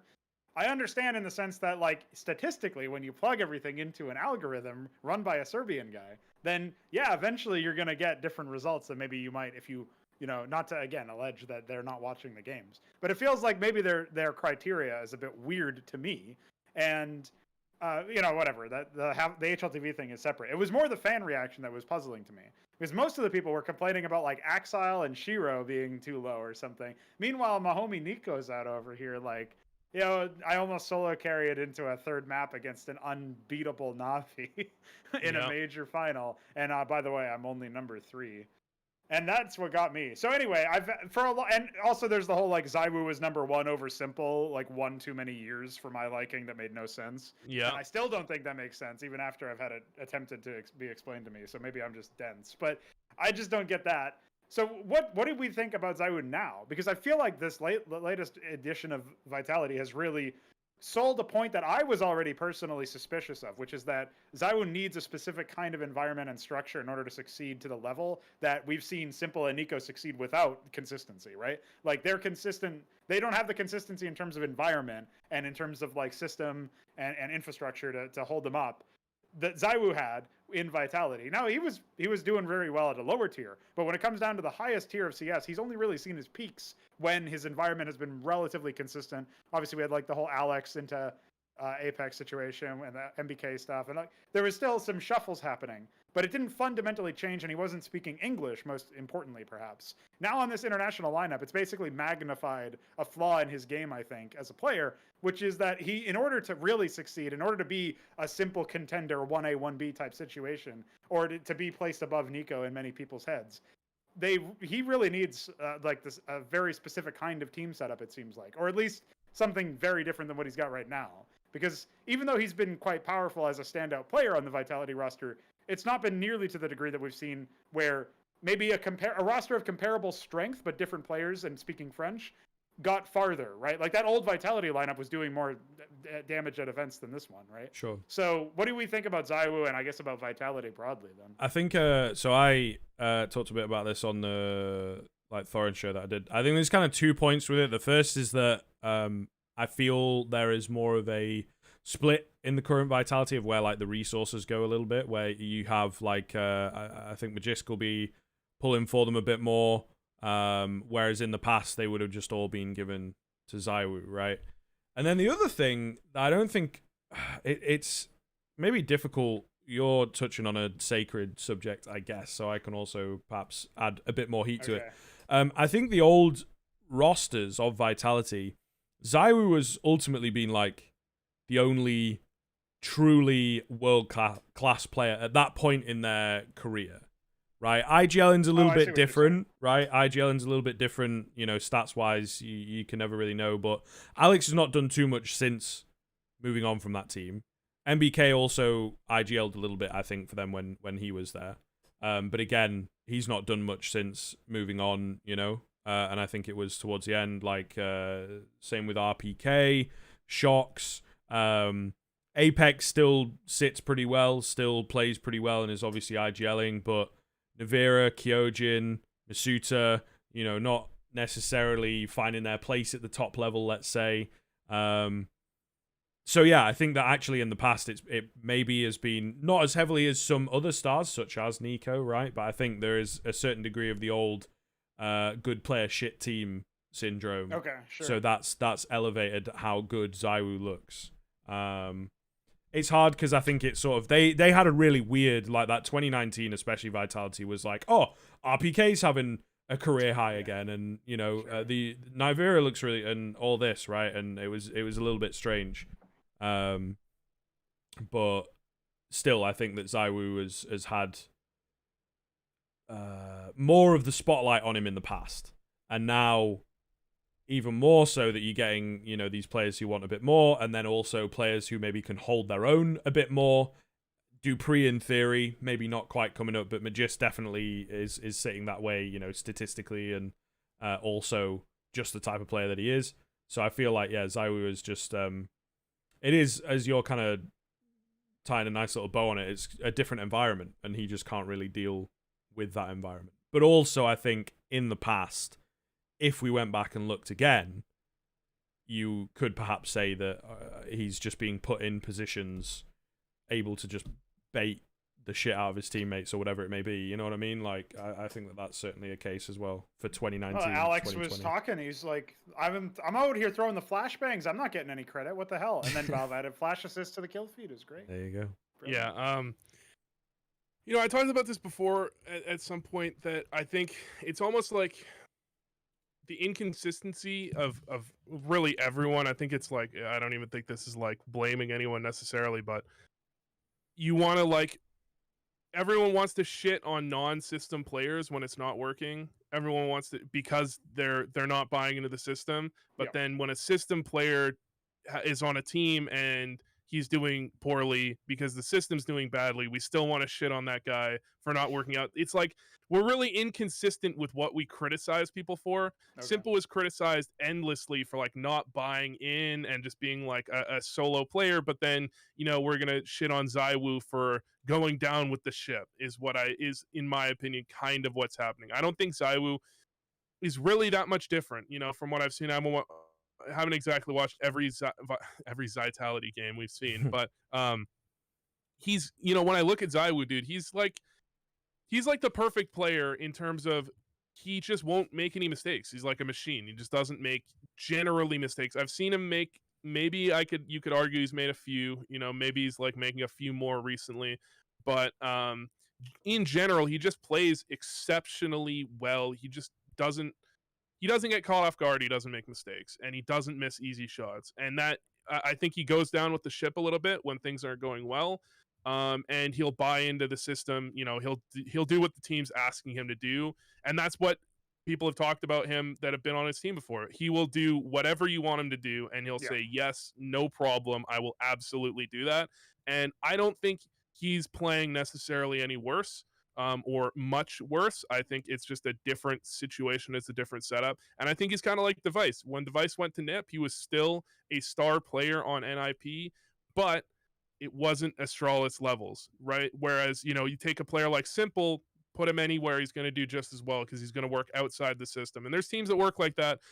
Some teams they'll run a lot of strats with 4 players, and then the opper basically does whatever he feels like he wants to do. And other teams will run the opper as part of their 5-man strat setup. And I think that's kind of the difference. You can a good IGL can run either of those, right? Some IGLs can only run one or the other, and some players only want to run in one or the other. So maybe ZywOo's a little bit more like, he's willing to go with the 5-man setup, and they want to run like that, and so he's kind of worked into the strat. I would say that's probably more the case than if you put Simple on Vitality. Probably they just let Simple do his thing, and they run like a 4-1, and they just have him kind of say where he wants to go, and they'll work around that. Do I think ZywOo should have been ahead in 2021? That really comes down to the debate, does rating favor oppers? And I think at the end of the day, it's like, Leadify made a rating, and it favors oppers even more. I mean, like, the thing is, at some point, as it so happens, it turns out that oppers just have more impact. It's like, I remember I was on something with Maui Snake, and it was like, we were talking about it. It's like, well, yeah, oppers are kind of getting those kills, and it's like, at some point, like, how are you gonna fucking bring this down to the op isn't more impactful when you're like, well, yeah, maybe you just take away some percentage from like ops kills because they're not worth as much. It's like, he didn't say that, but it's like, that's kind of where we're getting to. It's like, how do you balance that ops just they have a better ability to get a kill and get away. Plus, you save them more, and then you give them to players more because it's such a powerful gun. Like, how do you balance that? And so I think if you think that rating favors oppers, which I think it does, it's just really hard to work around because the op just, as a gun, it's going to have better rating. You have many more opportunities to get a kill and get away. And most importantly, you're not relied upon to save and hold a bomb site. You're not, an A anchor is going to go down with the ship. They lose the bomb site, they die, and that's a death on your stats. An opper gets a kill, and his job is to get a kill and run away and then play for the retake or whatever, like that's his job most of the time. So anyways, if you think rating favors oppers, I think you have to put Nico in second, in my opinion. If you think rating doesn't favor oppers, and the op is just like, oppers are just better, then Zai was second. I personally, I was thinking it was kind of a toss-up. If I remember my thoughts correctly, I think it was kind of a toss-up. I mean, Nico at the major that's the best rifling performance, possibly like one of the best rifling performances ever. But, was he that good all year? He kind of ascended at LAN. How do you rank that, right? How do you rank LAN events over online events? It's really complicated. And I think the rifle, just by the rifle's nature, you can't be as consistent as a rifler. You can't sustain that level of fucking insane headshot precision, accuracy over a long period of time, and it's just going to be less consistent because you're put into more situations where it's like there's a toss-up. Someone could peek you from an angle you're not clearing, and then you die, and that's not really your fault. It's hard. It's hard to maintain that. So it really depends on what you think of riflers, in my opinion. What you think of the rifle. Yeah, it's an interesting point to make about the op being statistically favorable or whatever. The question that I would have then is like, okay, we've got the op. It's sort of like a striker position in European football or something, right? It's like the idea of you were given, like, you put your skilled players in this position. You put your skilled players in this role. They're the ones who are also then going to have a lot of the impact for the numbers at the end of the day. I like the idea of not necessarily correcting for that in theory, because I like the idea that, hard work and talent and all this other stuff that we talked about that definitely does exist, by the way, gets rewarded in the rating system itself. I, at the same time, recognize that it's supposed to be an individual rating, and if your team is sacrificing success attempts and other things just so that they can get you the gun in the next round by saving, or if you are constantly given room to fall back and save so that your KD gets padded and your stats get padded, then it's not you doing that. I mean, it is you doing that, but your team is allowing you to do that. And then that's where it's like, you got to start to try to account for what percentage of your rating is being affected or inflated by your team structure. Because if you really wanted to, you could design a team that could compete at the tier 1, probably wouldn't win events this way because it's not optimized for winning events. But you could theoretically, and if you imagine the thought exercise, design a team structure where you basically benefit a specific player on your team as much as possible to pump their rating up to absurd levels and game the system. Oh, you mean That's what you're Astralis? trying to do. Yeah, exactly. So you could do that. It is possible. And so I just think, like, if you're going to do something like that, if you're going to think about that system, that's why you can't really use these statistics or some sheet, a Serbian list. You can't use that as like your ideal situation printout and just regurgitate that. And it's weird because I would never suggest that any list should be like that anyway. Like, individual analysts and people who are thinking about this should come up with their own. Like Vu said, you got to decide what you think about oppers versus riflers. But there is a concern I would have that, like, at the end of the day, whatever decision is made by HLTV, because of the fact that their position in the scene is so well regarded, we'll say, and so widespread, whatever they decide is just going to be treated as gospel. And it's the same thing as awarding an MVP. Like Vu was talking about, maybe Nico deserved the MVP for the G2 Navi final in Stockholm. You know, if that's true, and it didn't go to Nico in that sense, well, suddenly now you're in a situation where maybe it's harder to remember Nico's impact because you can't just look at the event history and see who the MVP was. You know, maybe that's one less medal in his cabinet in terms of an MVP award history, and now he's maybe taken down a peg more than what he should be. Like, some of his accomplishments are then not reflected. So there's a historical significance to getting this right, is what I'm saying. And it does feel like maybe the whole ZywOo angle might irk me more than other examples of this, because of the fact that it feels like his pumping up in the numbers feels like it snubbed other people who were perhaps more worthy from my own personal criteria. I think that goes for a lot of people, actually, because I think ZywOo 2019 #1, I think, in my opinion, was inarguable, and I think any argument against it was kind of fucking ridiculous. And I remember tweeting this a lot. Yeah, I remember tweeting this a lot. ZywOo has to be the MVP 2019. It's not even close. He was just fucking better. And in 2020, I remember thinking the exact opposite. I remember we had an episode of whatever our show was called with me and Pronogo, and we talked about it, because, I mean, retrospectively, I think it's hard to argue, because the CIS region was so much fucking better. Yes, and you can see that, like, once they got into international events, how fucking good the CIS region was. But those games were counted the same as, like, NA, like the impact of big events were, an NA event was equal to the same as an EU event, but a CIS event was worth less. But then you go 3 months later and the CIS teams are dominating fucking everyone, and it's like, well, maybe those events shouldn't have been worth less. You know, maybe that was like I can't even blame anyone for that, but maybe that wasn't fucking right. Maybe that was the wrong idea. So I think there's a little bit of a holdover of, like, Simple probably should have been the MVP, the #1 player in 2020, you know, and then you go into 2021. Whatever, you know, we're whatever the fucking years are, you know, could be a bit of a holdover. I think that's there for a lot of people. A lot of people, I think, are kind of the opinion that ZywOo wasn't #1 in 2020. Yeah, we still have a lot to crack in that sense, I think, when it comes to ratings and sorting out who's the best player and what quantifies the best player, and, you know, should we, because there's also, like, you know, depends where you play. Even we saw, like, a few of these HLTV articles come out on, you know, the percentage of players that play the hard spots and how well they do and things like that. It's like, if you're Mirage Bianca's the classic, if you're the best at that in the world, are you worth your weight in gold? Should should every team try and pick you up so that their Mirage game is picked up, right? Like, it's kind of difficult to quantify. But I will say it's a hell of a lot better than just using what is in the game, right? Because then you get, like, the old MM hierarchy where it's like, if you have the most kills, everyone listens to you. If you have the least kills, your opinion is just wrong.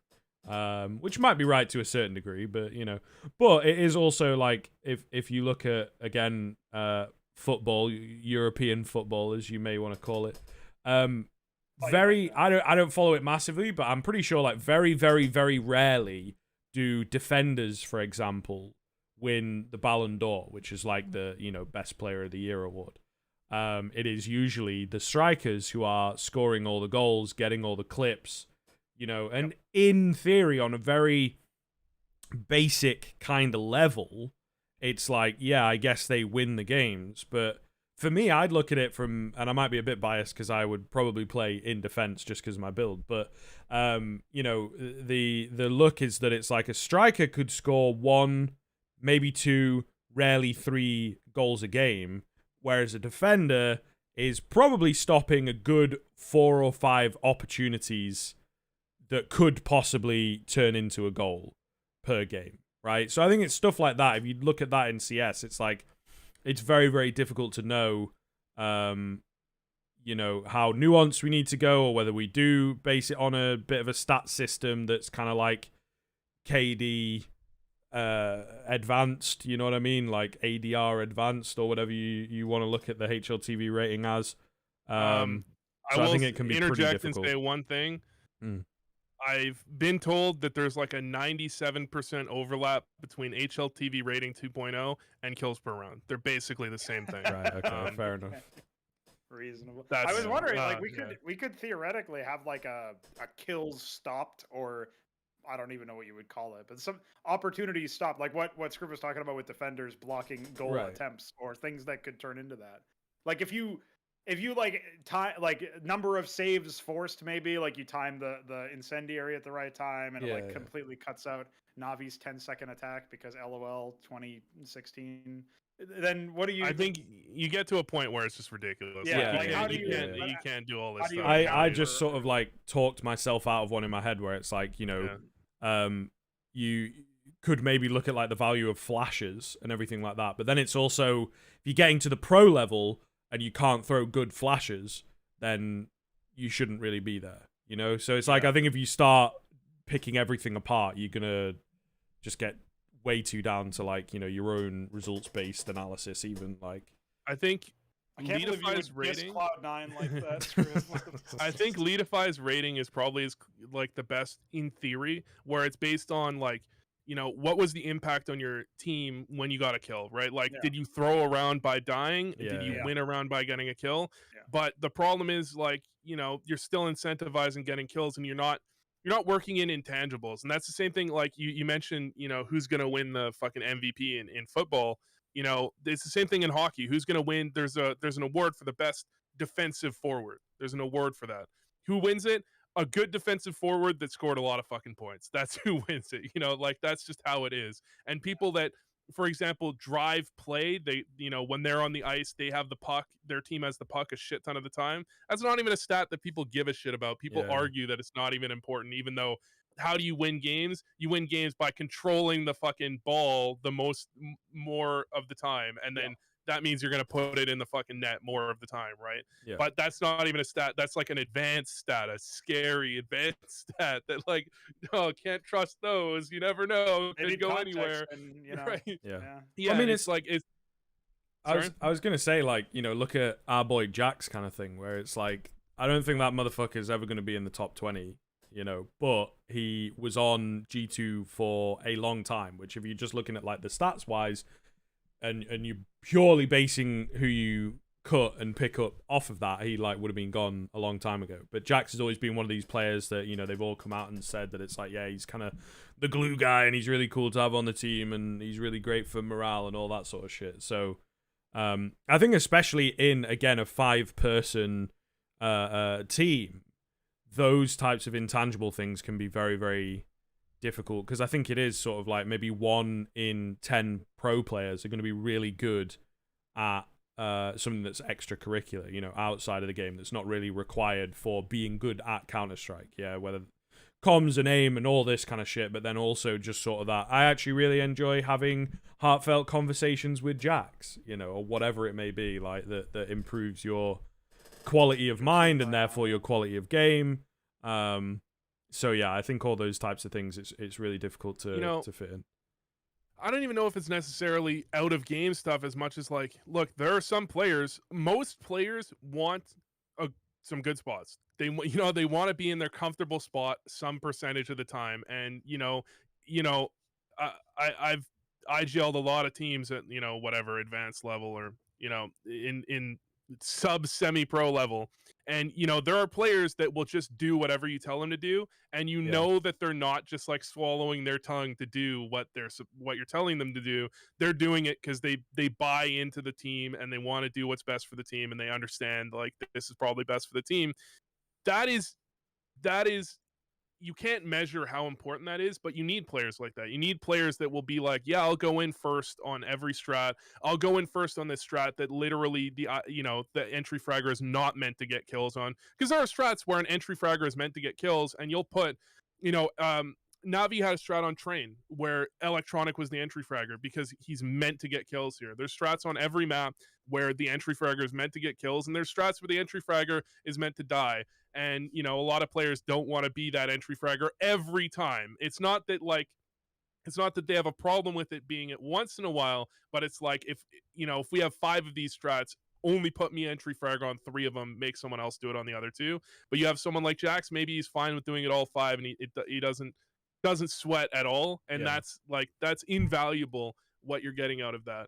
Yeah. And I also think, just to a previous point, that like, you can't measure, it's really hard to measure like these types of stats things, because like, if a player is good enough, if you have Nico, you don't send him out first on 5 entry strats where he's meant to die, right? You're not going to do that.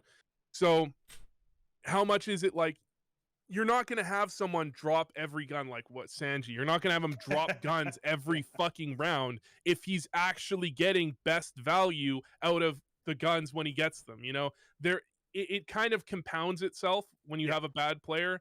It's really hard to tell at what point is it them being bad and at what point is it the team putting them in bad spots, when those two things are inextricably linked. You know, like those two things go together, and you don't want to put your best player playing B on Mirage, because here's what happens. They go B once, they get fucked up, and they never go back again, and they just go everywhere else, because it's easier to go everywhere else a bunch of times than it is to go B a bunch of times. And then you put your worst player B, well, maybe they can hit B a few more times and he'll even farm some more kills because they're hitting B more, but they're only going B because they suck. And by the way, gotten many arguments in matchmaking, B players on Inferno that are like, I got the most fucking kills, by the way, or like any pug, I got the most fucking kills. And it's like, bro, that you only have the most kills because they go to your dumb fucking bomb site because you're shit and you die every fucking time. Oh God, it's just giving me flashbacks, man. Flashbacks. Anyways, you know. There you go. Top fraggers shit. You heard it here first. It's the reality. Like, they're going to go to your site more the more you suck, which means you're going to get, in theory, more kills. Yeah. You just get traded easier or 1-for-1 or... Just in a way to educate the audience, because this is something you only care about if you care about, like, in-depth CS. This is something you can see with the way Navi played on Inferno in 2020 especially. Or, not Inferno, Mirage. They would run like over 50% of their setups would run only one player B. Like, I think it was like 50%. And that's not I don't count a cat jump as a B player. I count if you run through B to cat, I count you as a B player. If you cat jump, you're not a B player. You can only do that if when they do go B, you hold it if you have 2 people every fucking time, right? Because otherwise, if sometimes you lose it when you have 2B, then you can't run 1B as much because they're incentivized to go B more. The downside is smaller, right? Just like if you logic that out, it'll make sense, even if I didn't explain it great. So that B player, by being a good B player, is now allowing his teammates to farm even more kills elsewhere on the map. And it actually compounds against him that he's good at B. It continues to exponentially compound how bad his stats are because he's a good B player. For the final topic of this show, I would like to extend you guys another thought exercise. And it's that we talked about sports a lot. And one of the things that we talked about was European football. And in European football, it's just football, bro. Come on. Yeah, we're gonna get shit on if we keep calling it European. I called it soccer when I was in Croatia, and that was not cool. It wasn't the way. They didn't like it. I was saying football, and Degade was like, "Yeah, I just call it soccer. I played a lot of soccer." And I'm like, then I called it soccer with a Croatian, and he's like, "We're gonna throw some fucking hands if you keep calling it soccer." So anyway, in this game, unnamed title, there's a ball, and like Vu said, you win by getting control of the ball. What if Source 2, CS:GO 2, updates the game mode, and it's everybody's a terrorist, and they people keep saying, "Oh shit, terrorists is a bad word. You can't put that in your game." What if Valve goes the other way? Everybody's a terrorist. The bomb's in the middle. Fight over it and plant it at their end line. This is dodgeball. No, you gotta. Yeah, it's your touchdown is planting the bomb. It's easy. NFL style. By the way, threat and counter threat is the best argument against terrorists and counter terrorists. That makes perfect sense. Yeah. I heard that once, and I was T like, and yes. CT. It Yep. keeps T and Yeah, CT. exactly. That's nice. Threat Money. and counter threat. It makes perfect sense. It Yeah. logically makes sense, and it keeps the game the way it is. Why not just I do don't it? know. I'm a bit of a hard ass with that. Like, I'm the guy who said just jettison online events when we went back to LAN and just forget about them for ratings, and that's why Nico's number 2. But on top of that, it's like, do we really care? Like, I know we care in the sense that more money will go up in bank account, by the way. Like, I know we care in that sense. But do we, like, if people aren't willing to say, maybe it's fine that I advertise to this growing industry and this growing audience, and I don't care that they have terrorist and counter-terrorist. Like, if the content of the game is the same, it's threat and counter-threat. But by the way, we got the Mujahideen in over here on Mirage, LOL. They're just going to go ahead and plant some bombs. But, like, if it's the same game, what is even the difference? The difference is literally a name. How far are we going to go? Is the blood going to turn green? Are we going to get cartoon anime gun skins? For me, I surely have to think that the blood is, like, a bigger deal. Yeah, the bombs, the outfits of the characters, you know. Well, and they've gone further with this. The skins go further, like the agent skins go further with it. Yeah. Now there's more cultures represented in the terrorism. Yeah, I think like, a lot of it. doing? I think a lot of companies, it's like it's the Twitter reality we live in. They're scared of the headline.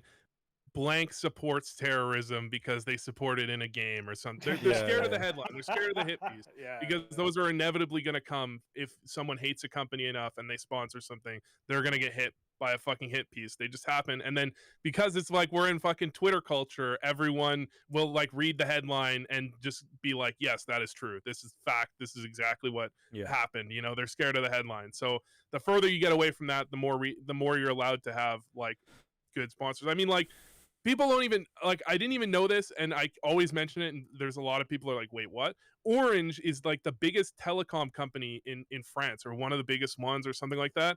They're the headline sponsor for Vitality, but they're not on the CSGO outfits, even though their whole shit is orange. Like, it's like they're built for this company. Yeah. It's not on their CSGO shit. You know, I feel like we're losing by being worried about it, but I mean, at some point, you know, there's the purist and there's the what, you know, the sellout. Yeah, no, I wouldn't call it a sellout, but just like the one who wants to live. Yeah, I mean, if it's gonna look a little different, I'm fine with that. If it keeps the scene going, but you know, that's just me. Maybe like the pragmatist, I guess, would be the soft word for a sellout. You know. Yeah. But well, it's true. Fuck off! It's not a sellout. Okay? No, it's I'm on. Don't worry, realistic. I am on your side. It's not an attack, but like, you know, I mean, for me, it's like it's one of those where it's sort of, I guess a catch-22 might be the right phrase, where it's like it doesn't matter, so like why should it if they want to change? You know what I mean? It's like. It works for both sides where it's like it doesn't matter, so leave it, but it doesn't matter, so why does it matter if we change it to something that's not too crazy? I to be honest, when I'm casting, like even sort of subconsciously or whatever, I don't really say terrorist or counter-terrorist very often. Just because like a lot of what I'm concerned about when you're talking and mentioning CTs and Ts is going to be getting it out faster, because it's sort of, you know, it's slightly irrelevant information. People know what they're looking at, right? When they're, you know, at a basic understanding of the game, you know that CT is defense, T is attack. So can we get the inverse of that, where the next time somebody's casting, they really lean into the fiction of Counter-Strike? There is a story, isn't there? The Gigan and whatever, GIGN or whatever, Get them in.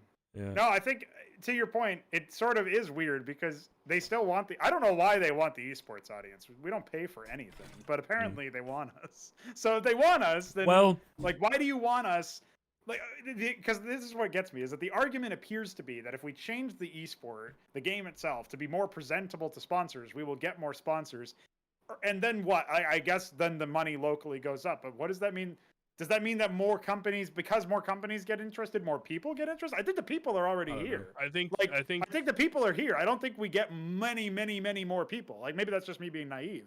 But I don't understand why. Watch NA, man. Look at NA. The sponsors leave, the players leave, and then the fans leave, and then the players leave, right? Like, well, the sponsors leave, the pros leave, the fans leave, then the players leave, right? It kind of does go down like that, right? And it's not we don't have a critical lack of sponsors right now, is what I'm saying. And that's what gets me. But like, I mean, North American League of Legends is totally dead viewership wise. Like, it's just off a cliff, and that's like the most stale product of all time. So that's just like a warning sign because of a lack of sponsors in the first place, right? If there was more, I think if there was more sponsors, teams would be more interested. And pros. Well, I'm talking about League of Legends, not CS:GO. Yeah, in CS, like I think what you're saying definitely applies. Yeah, LCS is like a total shit show. For LCS has like fucking insurance companies and Bud Light and I tilt me every time. We got the Red Bull Baron power play. Fucking cringe. I don't even say cringe ever. This is fucking cringe, bro. Cringe. It's so like Americanized, isn't it? Like, you know what I mean? But I don't think that style of advertising really works anymore. I wouldn't even say with like Zoomers or Internet Age. I just don't think that it works anymore for people. Like, it's just so forced and down your throat. And like before, it was like, you know, I don't know, in the 70s or whatever, you'd be like, oh, it's brand name I know. It's like the same when you're at a show or whatever, and someone's like, you know, I'm here in New York, and everyone just starts cheering because they said that's where we are. You know, it's the same sort of thing, and I don't think that effect really works anymore. I don't know if I agree with that. Well, I don't know, because I think it's difficult when you see another Red Bull sponsor. It's like good for Red Bull, but like I already drink Red Bull. I already have Red Bull on my. You know what I mean? They're fucking everywhere. It's the idea. I think. I don't know. We're talking about some shit that we don't fucking. Yeah, know, I know. Man. We're talking about psychology of marketing. But I think it really is like kind of. They want the first time energy drinker. You're gonna go when you're a first time energy drinker. You're going for the energy drink you know, which is Monster or Red Bull. You're not going for fucking Scope or some weird Relentless. Shit, you know? You'll know Relentless. You're going for the shit that you know, and so if you know Red Bull, then you're gonna go for Red Bull, right? You know, I think that's. And then once you're a customer, you're worth X amount of money as a customer, right? So they're going after you, and I see this in myself. I remember thinking about something like last week, and I was like, yep, that was advertising working on me, because like I just bought this thing because I'd never bought it before, but I knew the brand from something else, and it was like, yeah, you know, as much as I don't like advertising, and I might think it doesn't work, it definitely fucking clearly does work.